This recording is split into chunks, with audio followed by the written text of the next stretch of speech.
Welcome back to Satisfactory. I have done several things since the last episode, and I guess we can just begin at one end, and not gonna drive all the way. Let's just take the hypertube, because one of the things that I've done is over at the steel outpost. While we're traveling, I've also been out to the quartz mines and overclocked one of those to 200%. I'm a bit worried what would happen if everything in the factory started working all at once in terms of our power requirements. We are doing okay with power, but I think that if everything started at once, we would be in serious trouble.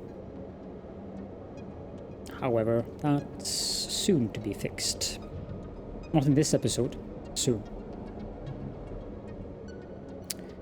So, down here, I've gone over this old area and remade it. I moved the quick wire production up there, underneath here, instead of having it down there.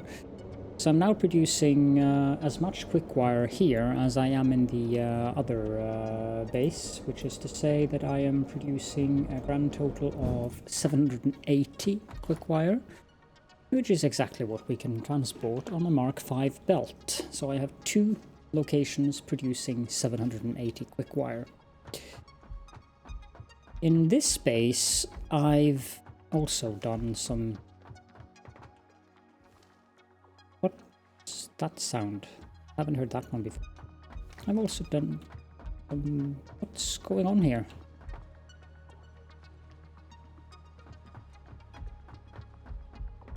Okay, well, distraction by sound. I've also done some work here. You all probably remember how messy this place looked with tall elevators and all the things. Now I'm just using mergers and Mark IV belts to transport the iron ore. And the coal is transported on a Mark IV belt as well. Instead of having 4 different belts going up there, I figured why not just have one. This mine still is not connected to anything, but we don't need the iron ore anyways. Let's go back upstairs to the steel smelting area, because that has changed as well.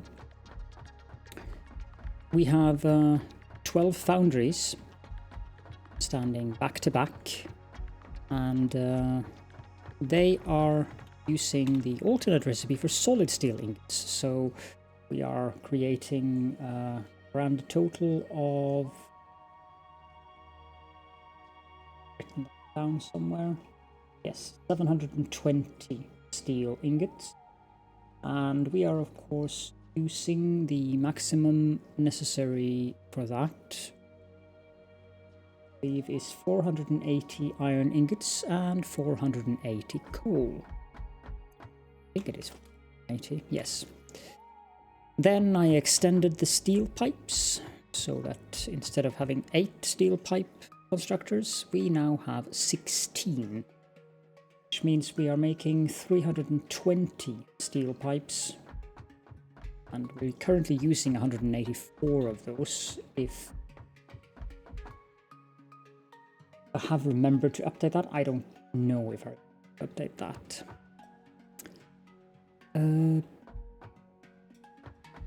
Yeah, so that's what I've done in this area. I feel that it looks cleaner now. I also joined together the belts of the still found it. I joined together the belts of the steel rods, or they are actually iron rods, but they are made of steel, and upgraded that. I think that's a Mark V belt. No, it's a Mark IV belt. I wish there was some sort of visual cue between, or clue between it, the difference of a Mark IV and a Mark V belt, because unless you see it from above, I certainly can't tell Well, okay, that's the visual cue. Okay. Sheesh. That's a very poor visual cue. That little railing see up there, that's supposed to be the visual cue that differs a Mark IV and a Mark V belt. I'm not convinced, especially not when you have a main bus. Very difficult to see that. But regardless, that is apparently the visual cue.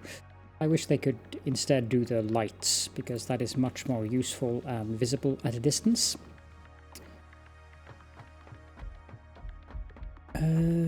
Let's take the hypertube back.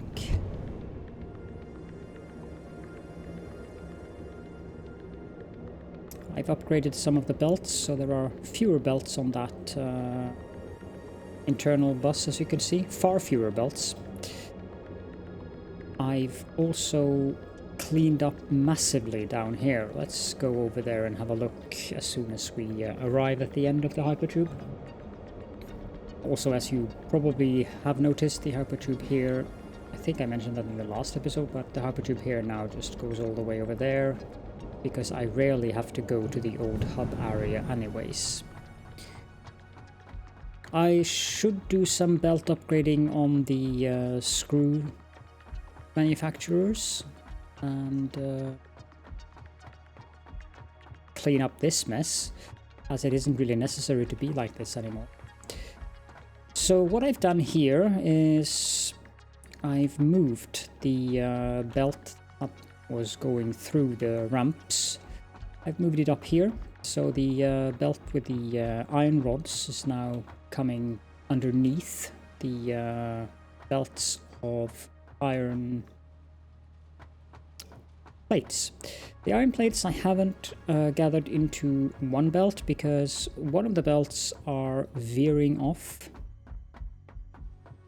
Ugh, I have a crooked belt here. I'm not a fan of that, as you all know. But I do intend to clean up this anyways at some point. But one of them is veering off, so as long as that's going on, I don't really want to... what's going on here? Yeah, one of them is going straight ahead here into this part where it's being used for making reinforced iron plates. Although it's, to put it mildly, massively overproducing in terms of what they need. Because they need 120, I think that 20, 40, 60, 80, 100, 120. We're producing 160. It probably should merge the belts. I also did some work on the inside here, so that the belts are now... It's just one belt coming from the smelters. And thankfully I didn't have to cut down the tree, because I could just upgrade the belts that were inside the tree. These should be Mark IV belts. Yeah, I could have just looked for the railing. Up at the smelting facility, that has also been upgraded to the more sensible system of having lifts taking it upstairs. The same I've done with the miners. I've joined the miners together with a merger, and I'm using a Mark IV belt to take that ore up here, and using a lift to drag it into the column of smelters. And there's a splitter for every 4 smelters, so that I get at least, if not perfect, splitting. That's what was making that bizarre sound. That sounded like zapping sound. So it is very difficult to get perfect splitting anyways, and I'm not sure it's necessary either, but I'd rather not have the first 6 of these end up grabbing all of the iron ore, so that's why I'm using the splitters, so that there is at least some kind of distribution between these sections of 4 and 4. And finally we have the quick wire, because of this rock here, I couldn't put them completely back to back. We have 14 point... Oh, I haven't declocked it. No, that's why there was no point in declocking it. So I think I have 15 of them. The perfect ratio would be 15 point here. I haven't changed it at the other one. No, I changed it at the other one as well. So 15 of these creates 780, and since that is the max, there is no reason to have any more. I guess I could have split it off into a separate belt, but I'm not splitting off a fraction of one. Would be like 30 or 40 parts per minute. I'm not splitting that off onto its own belt. So this area now looks... I had to extend the platform, but the area looks more clean. It's more in line with the advanced building techniques that I have developed throughout this specific series. This also needs to be cleaned up at some point, but I haven't been prioritizing cleaning up the old base. The only reason why I did all this cleanup here was to merge the belts, and then I needed the quick wire badly. So I have, for instance, just left the screws alone because both of those belts are supplying what they need to supply with enough screws, and I'm overproducing screws quite extensively compared to the belt speed here. But I just haven't seen the reason why I should spend time working on that when there's so much other stuff that I have to do to progress. Now let's go back to the main base.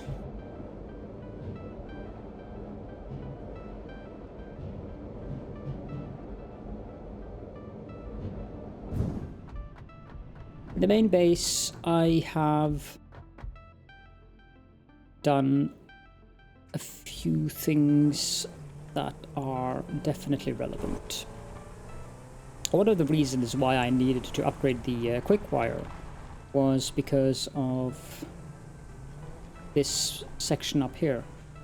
And yes, I know the belt isn't transporting a full quick wire line, but I think it's transporting enough so that these are running at all times. So I have 4 constructors here that are making AI limiters, and I should currently be using total from that quick wire. I should be using 760, so there is 20 quick wire left. And yes, it is getting enough quick wires so that it's running at least almost all the time. So these 4 machines are happily chugging along on their allotted task. It isn't optimal. That's not ideal. I should look into that, but not now. Eventually I'll get full on AI limiters anyways. I haven't started using them. And with that, I also decided to create, using the new hypertube stack, I made this. Since that's not a level of belt that I'm going to be using anyways, I figured that why not just have a hypertube here so that I can quickly go back and forth between the secondary mall and the primary mall. So, as you can see, there is extensive stuff going on here as well. That's the next thing. Of course, it had to become night. I've set up 4 manufacturers over here, and all of these manufacturers are using the alternate recipe for the high-speed connectors. So I'm using silicone high-speed connector recipe here, which means that I'm creating, with 4 of these, I'm creating 12 silicone high-speed connectors per minute. I wasn't supposed to go up there. And of course there is stuff going on down here as well. Down here I have done reworking of this section. Looks a little bit better in my opinion. I removed the railing that was going down here, replaced it with platform, and now I can take in products here. Taking in AI limiters into that container, and the other container is for the high-speed connectors, I believe.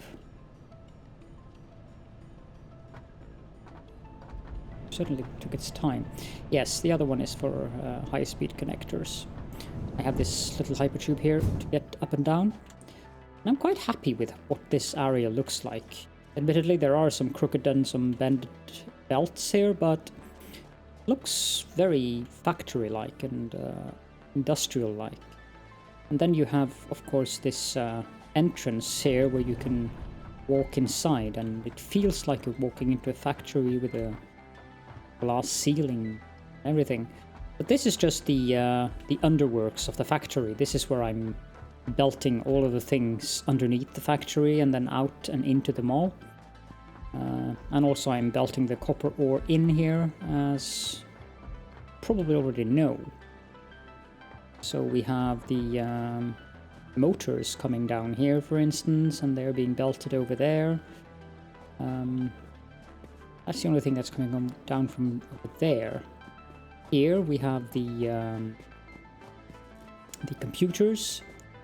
They're going this way and bending over to there. We have the tactical Borg cubes. It's quite nice to be able to just walk underneath the base like this. This elevator or lift is taking down the high-speed connectors. They are slow. And this last belt is doing the AI limiters, which have a very amusing label on them. I can't pause the recording here. I don't know if it's visible if I put it down on the ground. Yes it is.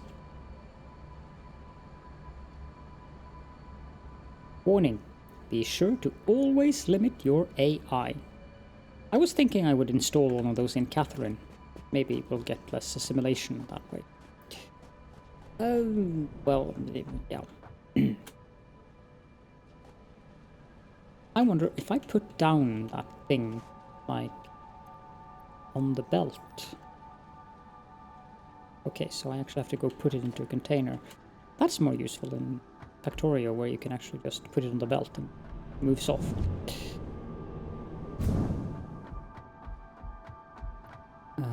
Yep, let's put that in here. I've not done much here, but you have the items that are necessary for making the high-speed connectors. They are being veered off into this lane, using the lifts to take them down, which leaves the second lane and the fifth and the parts of the sixth lane available. I'm not sure why I'm having this. Oh, yeah, I'm having this in between lane 5 and 6 case. I need to veer products out there. I couldn't find a better way to take down that.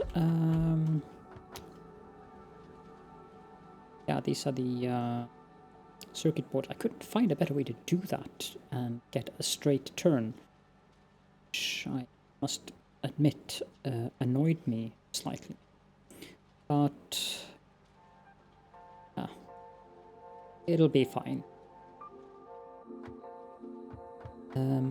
As for the hypertubes, I noticed that there was something not quite right with the hypertubes going from here.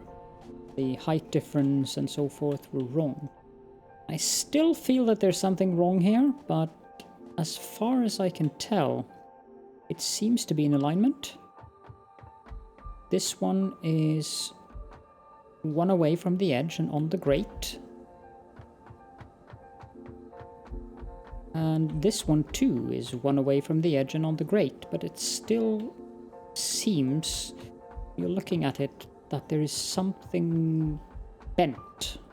I can't really explain that because it doesn't make sense. It might be because of the slight height difference, but I have no idea. But the Hypertube is quite interesting to, or pleasant to travel with. Definitely looks straight. I have no idea. Maybe it's the effect of this one, because I think I built this as a noodle, but I can't remember. Removed one of there was one here. I removed that one because I didn't find it useful at all. So, but I am refined. This one is also new. I used the vertical mode there instead of a regular default. And here we are back at the hub. Now, those autosaves. Base is so big that the autosaves are actually taking time now. We have nuclear power, and we actually also have everything we need to do this milestone. So I do have the computers. I'm going to put those in. The other thing that I thought we would do is make a hazmat suit. We need plastic and rubber for that. So we could do that right away, I believe. Chop chop. Also get the filters. I'm going to need several other parts to make the filters though. But I don't need more than one hazmat suit. It's not like I'm going to run around and need hazmat suits all the time. So we have a hazmat suit. The iodine infused filters, can make a few of them as well. And just make new filters if I need more of them. But I think we can make 20 iodine infused filters. We are not going to go hunting uranium in this specific episode. But the hazmat suit, of course, has to go on the body. And I can't see myself unless I drive over myself. I have no idea what the hazmat suit looks like. But I can, of course, try to drive over myself so we can see what the hazmat suit looks like. Provided I can find the car. It should be over there. Running without the Caterium boots is not at all fun.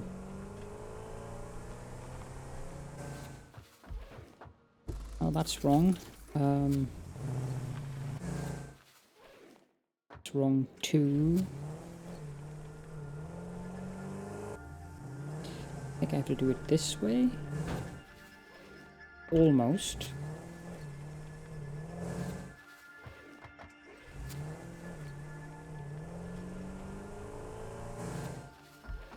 No, I don't seem to be able to do this right now.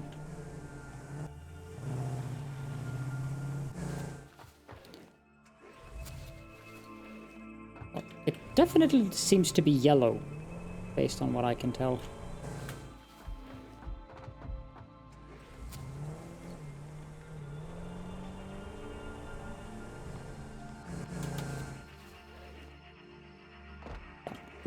I'm gonna give up on that.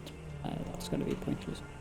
What we can do is, of course, put on the Blade Runners again, because I don't need to wear the hazmat suit right now. Oh, we ran out of fuel.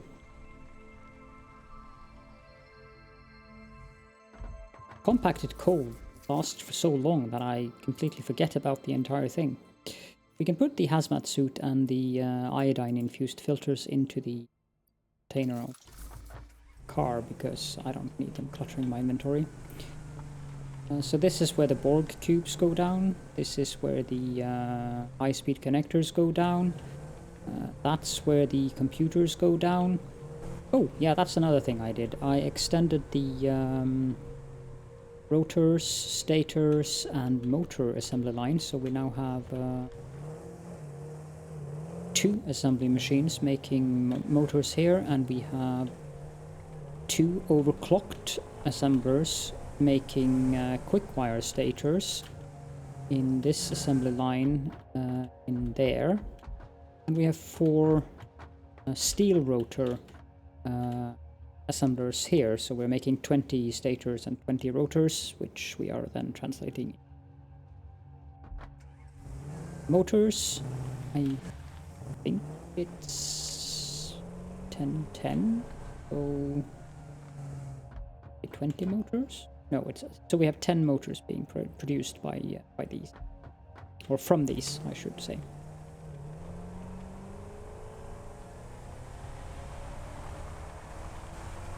Because the main reason why we're not using so much power is because most of the things are shut down. So let's see here. We need tactical Borg cubes. Need 4 of those.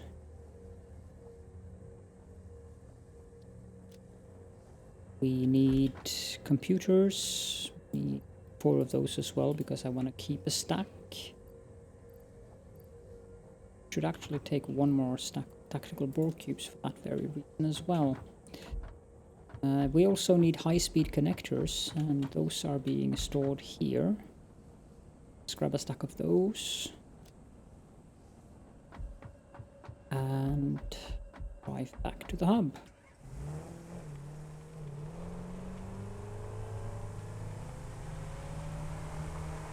The nuclear stuff, building that,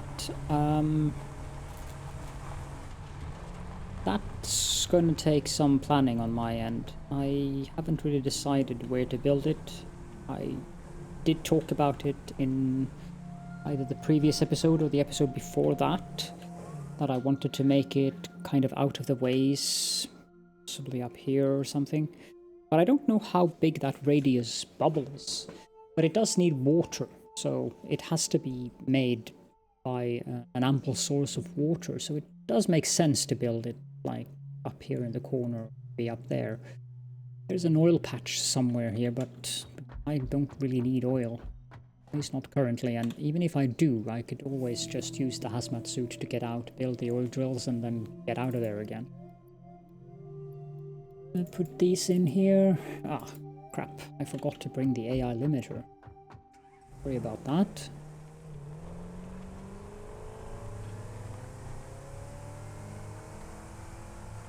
Thought I needed that for something.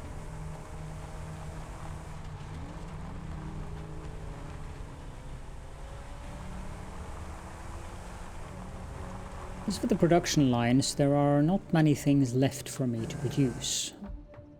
There is of course the supercomputers, which is why I'm making so many AI limiters.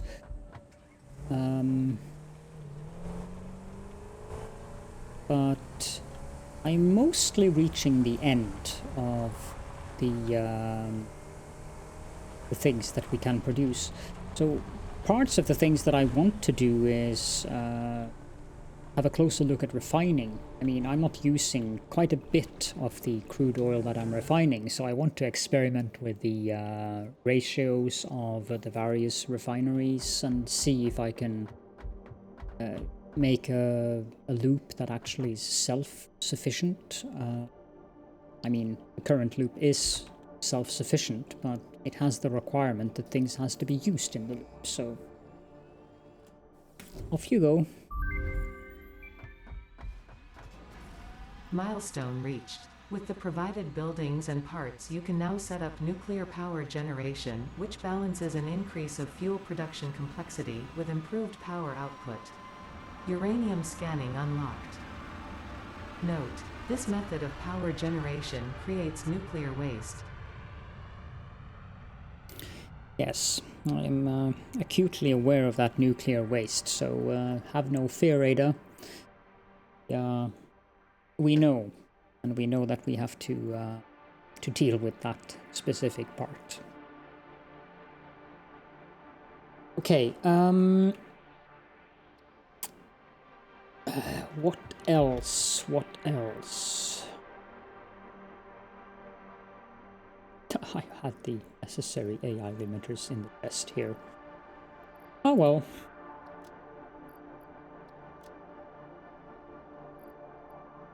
put the fabric in there as well. Need that. I freely admit that I bought that fabric off the Awesome Shop. Could have handcrafted. So I still need more hard drives. Other than that, I don't know if getting uranium is something we could potentially get more research from. I doubt it, but we can go check. I do have the Hazmat Suit. Since I have nothing better to show you currently, then why not? Let's go up on the mountain there where I know there is some uranium. The uranium node, there is a uranium node up there, but the uranium node is a bit farther away than, at least according to the map, a bit farther away than where we were at the top of the mountain there, but there were plenty of uranium deposits that I could manually harvest up there. So what I will do is stop here. I will go into the workbench and take out the iodine infused filters and the hazmat suit, and we'll just get up on the mountain.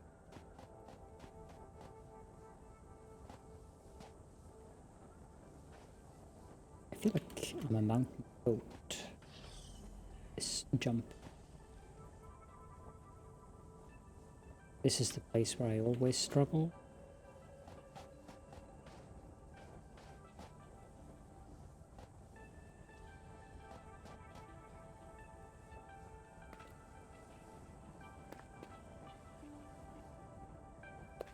Did I bring cartridge? Ugh, 50 cartridges left, that's not... It's actually way too little. I guess I'll just have to rely on the good old katana Xenobasher, call it. I think there's 3 of the boss goat spitters up here. That's going to be fun.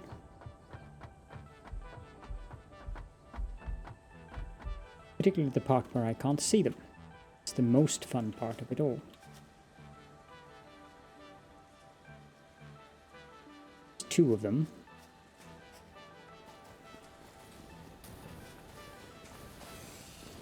So it's a matter of being very careful with this. Thankfully these are not as bad as the fire spitting ones. Those are major pain. These are bad enough, I should say, but I really dislike the fire spitting ones. Those 2 are down. There we go, there's a fire spitting one. And we also have radiation going on here. Yeah. Sure. So, you're immune to radiation, are you?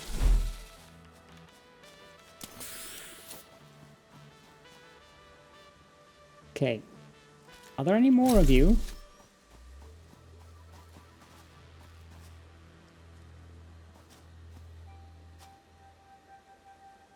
Apparently not. The uranium node should be somewhere that direction, I think.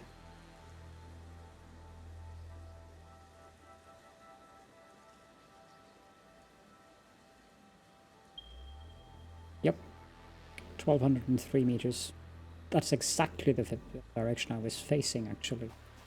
I haven't even been there, so I'm actually impressed with myself on that one. Okay, let's put on this hazmat suit.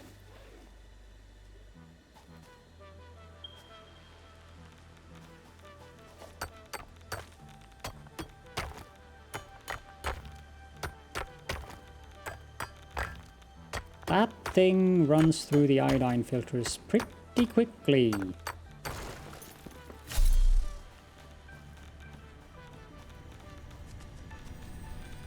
don't really need this. Since I'm here, I might as well pick it up.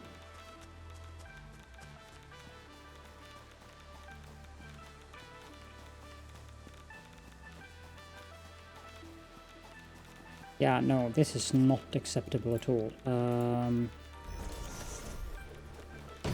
Ding dong. So uranium adds no new research tree, and I'm not going to walk around with this in my inventory, so let's just put that here on the ground. Maybe not there. Let's put it at one of the nodes. Because no, just no. There we go, much better. I did not expect the iodine infused filters to go that quickly, so when we go to mine uranium, I'm going to have a healthy stack of those. Now, while we're up here, I can test whether or not those filters work on the poison. Because that's something that I've been wondering. Nope, it doesn't. So you actually need to have both of them. That doesn't make logical sense to me. I mean, a hazmat suit with an iodine-infused filter, yes, it does protect you against radiation, but it should also protect you against poisonous gases. I mean, a hazmat suit should have a gas mask built into the suit, shouldn't it? Maybe I'm just silly here.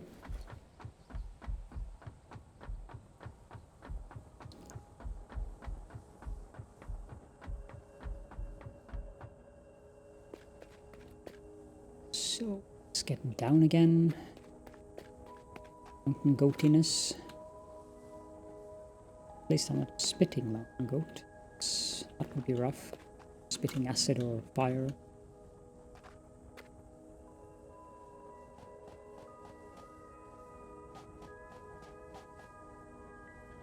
And since we are very close to the steel/quartz outpost, let's go there quickly as the little final point to this episode.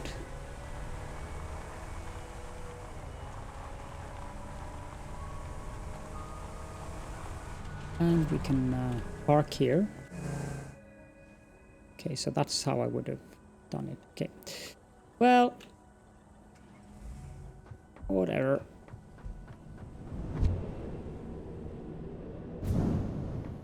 So we have twice the amount of manufacturers or constructors making silica up here now.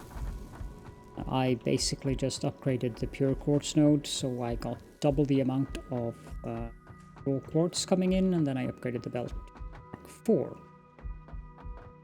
And barely enough room for the second layer.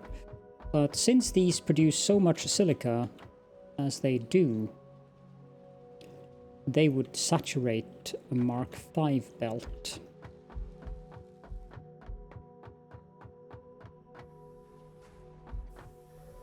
If I am to believe the visual cue up there, that is a Mark III belt, that is a Mark IV belt, and that is a Mark V belt. It's very subtle, little railing. Too subtle, if you ask me. But anyways, I think that's about what we have time for in this episode. I will of course continue to refine and modify the factory according to needs and so forth, and I will record whatever parts I think are fun to watch. But for now, I hope that you enjoyed this specific episode, of course, and as always, please leave any comments and or questions in the commentary field. I do read them, even though I am not that good at responding to them. It will get better very soon. So thank you all so very much for joining me, and I will see you all next time.